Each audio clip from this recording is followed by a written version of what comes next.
อยากได้ก็ว่าเอาว่าเป็นนังงวดนี้ต้องซื้อปูบอกมาแล้วต้องซื้อเด้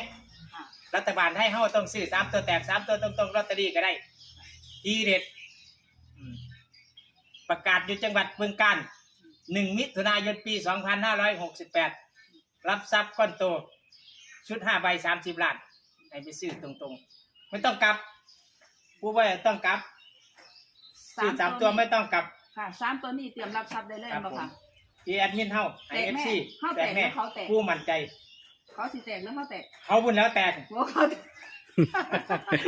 เขาเป็นผู้ได้เด้เขาได้เป็นว่าเขาประกาศสิอยู่ก็ได้แน่รัฐบาลจ้ะจังได๋กับเขาแตกครับผมต้องมาจังหวัดที่77อยู่บึงกาฬค่ะประกาศรางวัลที่1ให้เอฟซีเฮาให้พี่แอดมินเฮาถ้าว่าผู้ใดลงทุนนี่หยิบจับฉลากกินแบ่งนี่คือรอรับทรัพย์ได้เลยครับผมอยู่ใกล้ๆจังหวัดเฮาไปรุ่นเลยค่ะกูว่าไปรุ่นเอารางวัลที่1เลยค่ะเอาชุด5 ใบ 30 ล้านค่ะ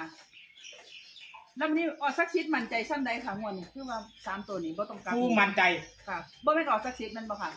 ออกสักชิดต้องมั่นใจบ่ในกลุ่มของผมที่ถือผู้ละ100,000 200,000นี่ก็มั่นใจที่จริงผู้บ่อยากให้เฮาบอกผ่านช่องผู้อยากให้เฮาเอาคักๆรางวัลที่1ซื้อเลย511411 3 ตัวเพิ่นให้2 หาง511411ที่แอดมิน511411 511411 79 76 79 76กันให้หางเดียว64ผู้ว่าถือแท้แน่นอนอยู่จังหวัดบึงกาฬหนีไปไสบ่ได้ประกาศเราค่อยได้ออกจาก